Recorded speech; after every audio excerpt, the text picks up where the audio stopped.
Welcome back to Salam Media. I'm your host, Dakir Dao, taking you through the next 20 minutes of all things sport. Right now, I'm joined on the line by one of South Africa's football legends, Bafana Bafana legend Mark Fish, will be giving us insight on what will be playing out at the FIFA World Cup and what it was like for him as a player playing in the 98th edition in France, representing the national team. Well, it's Qatar 2022, and let's hear what the legend himself has to say about his experience at the Football World Cup. Good evening, Mark. Thanks for joining me on Salam Media this evening. Good evening, my brother, and thank you for inviting me onto your show. It's always a pleasure chatting all things football with you and educating myself and the viewers on everything that there is to do in the industry of football. Mark, let's get straight into it, man. It's a World Cup. The spirits are damp in South Africa because we're not there. But for you, what was your experience like, just building up to that World Cup and jetting off to the World Cup in France? So, yeah, obviously we got the World Cup. What is it now in 3 days' time? 2 days' time, sorry. And at the end of the day, it's very obviously it's very disappointing that us as South Africa we claim that we are a football nation, but we're not there again, and we're not competing at the World Cup, and we don't compete in AFCON. So it's a disappointment, obviously, for me as an ex-player. But look at all the other African countries, and obviously we look at Senegal, who obviously won African Nations Cup. You got now Sadio Mane that's not going to be there, not able to be there through injury. It's going to be a tough one for all the African countries. And again, we try and gauge ourselves with the rest of the world where we are in football and what we're trying to do.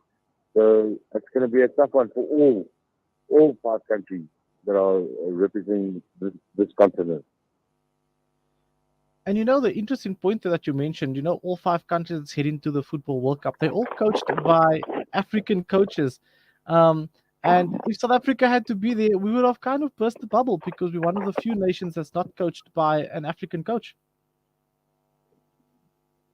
No, again, it's obviously we expect we want to be there.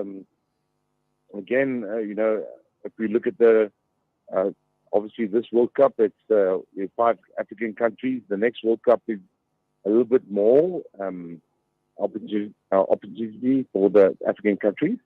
But yeah, I mean, we focus on Bafana Bafana, and Bafana Bafana, unfortunately, at the end of the days, we're talking now about the World Cup, but we can't qualify for AFCON. So even if we go there, what are we doing? What are we representing? But we Mm. can't do it at this particular moment. But I do actually hope, and I know there is talent. We have talent in South Africa.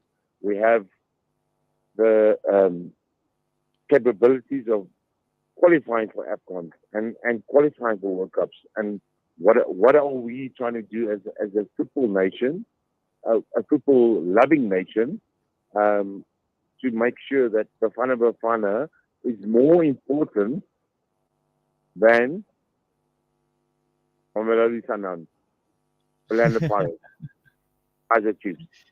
More important. I don't think the players always realize that.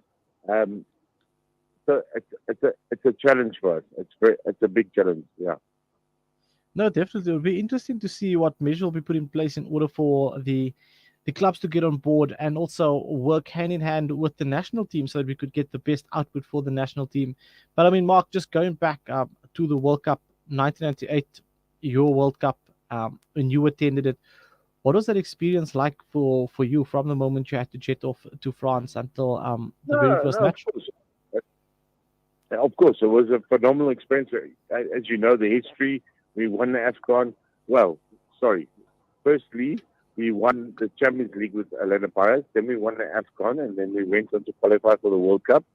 And was a unique step for um, South African football, because at the end of the day, remember we had apartheid, and then we had players like Jomo Sono or Aisin Solengwe or Teenage Lala, players that weren't able to play in a World Cup, like watching as a kid, watching the World Cup in 1990, it was Roger Miller. Roger Miller, Mm. what he did for Cameroon. So we unfortunately we some players, obviously, a lot of players missed out on that. But for me, having being had the opportunity to represent South Africa at the World Cup, it was obviously a phenomenal experience. Whatever happened at the World Cup, it doesn't matter. But Mm. we were there. We put ourselves on the world map. We are a country to be reckoned with. And then yeah, 98, and then obviously yeah, 2002 we qualified.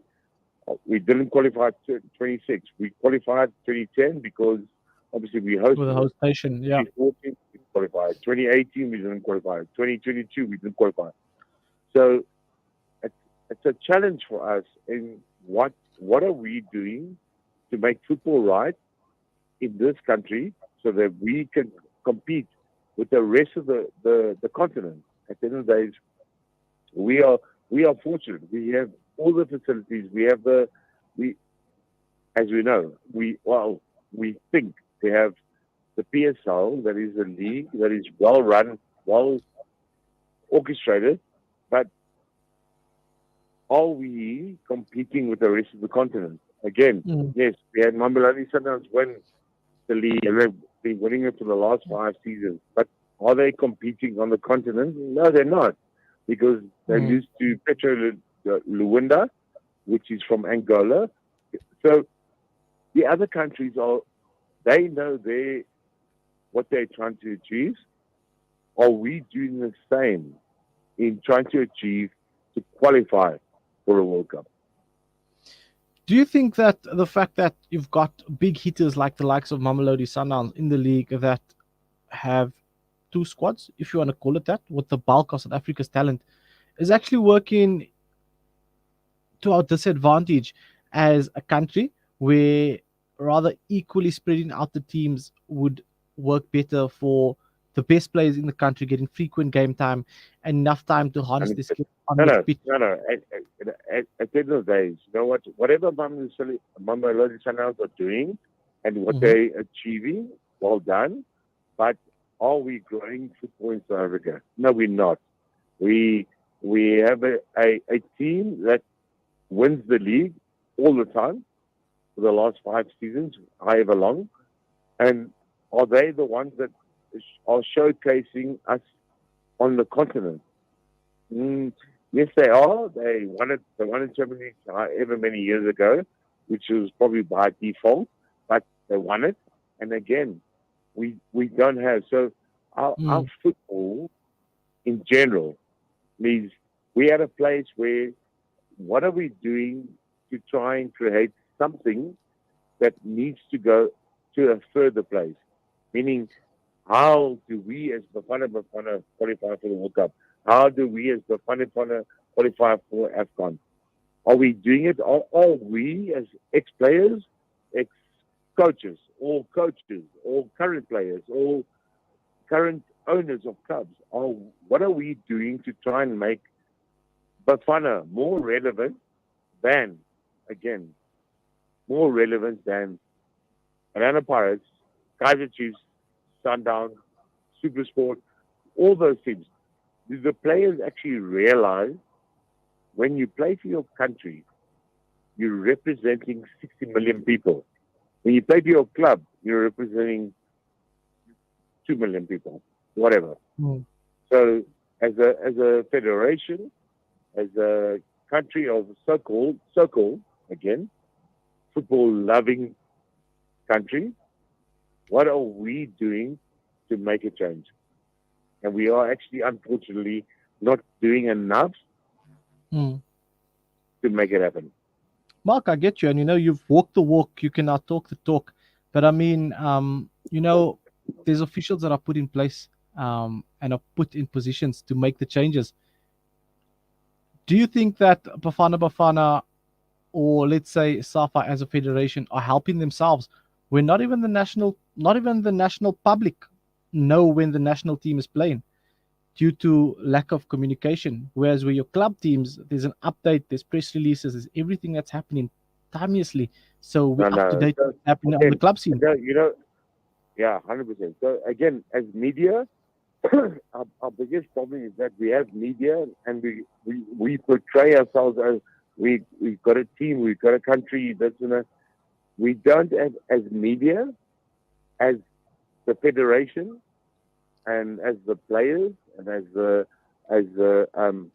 owners of clubs, portraying that we are actually a nation to be reckoned with, and we don't do it. Mm, So the media actually plays such a big part where at the end of the day, you've got a player that plays 4 games and he plays for whatever team, Chiefs, Pirates, Sundowns, whatever, and he plays well, then this is the next best thing. mm, We, as a so-called football-loving country, we don't do enough. And as I said earlier, we don't do enough to rectify and change those things that need to happen. Need to happen. We need to look at football differently. We need to look at life differently. And when it comes to football, especially, yes, players get paid a little bit better. Obviously, a lot better than when I played. A lot better than when Dr. Kamala played or Lucas Khaderi. Of course, and that's a good thing. But players need to realize playing for your country is so much different than playing for your club. Your club will never be bigger than your country. mm.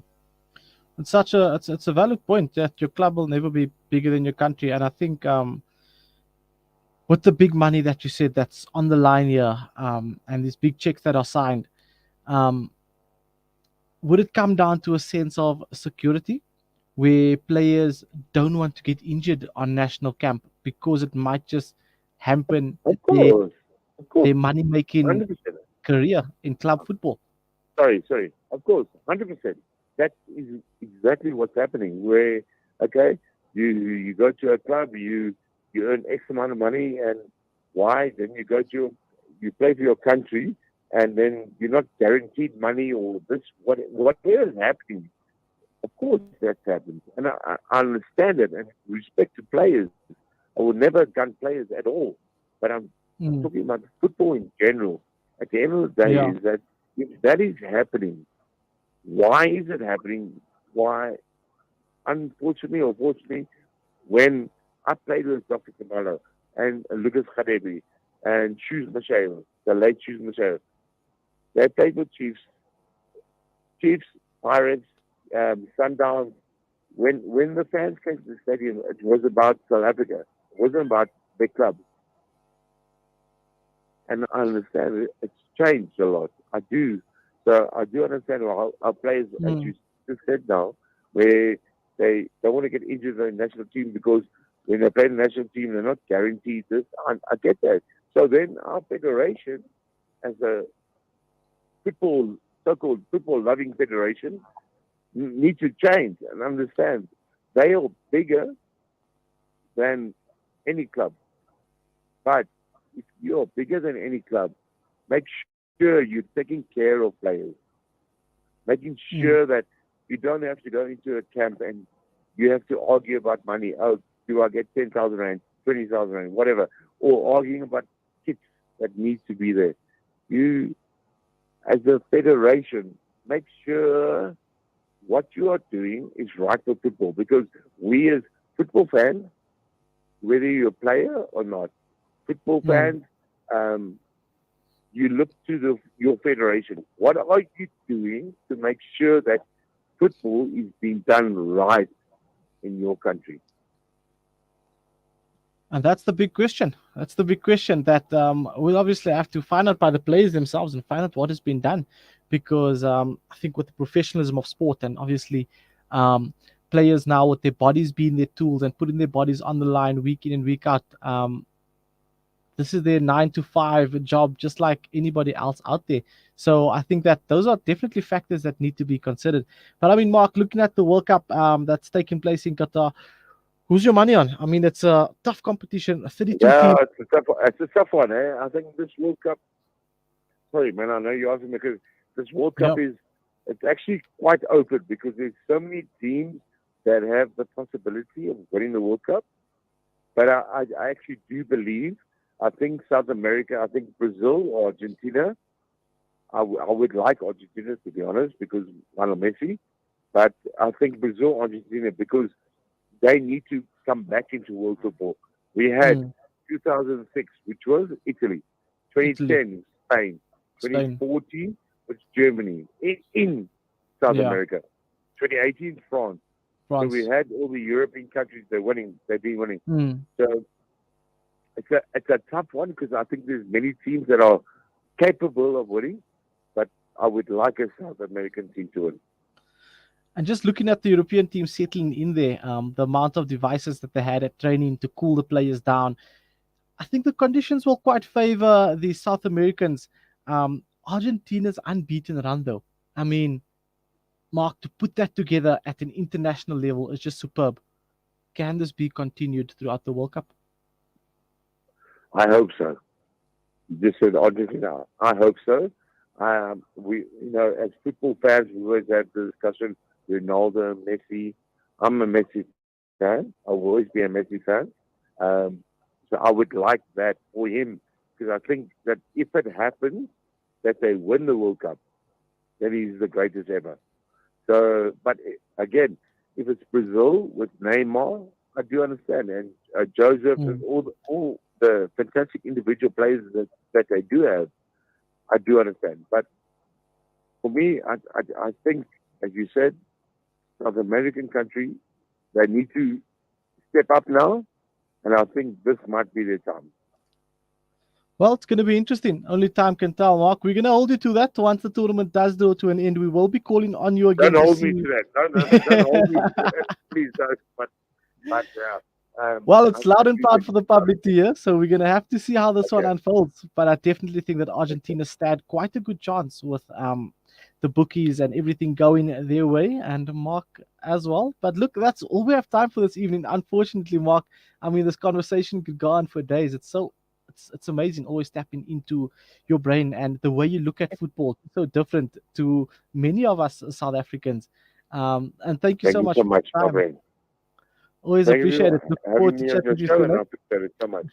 Thank you. Anytime, man. That's a pleasure. That was Mark Fish, a former Bafana Bafana legend, giving us his insight on his thoughts on South Africa not making the World Cup again, and also giving us his insights on how we can improve football in South Africa as a whole, and what we can do. Interesting take. His take Argentina to take the World Cup.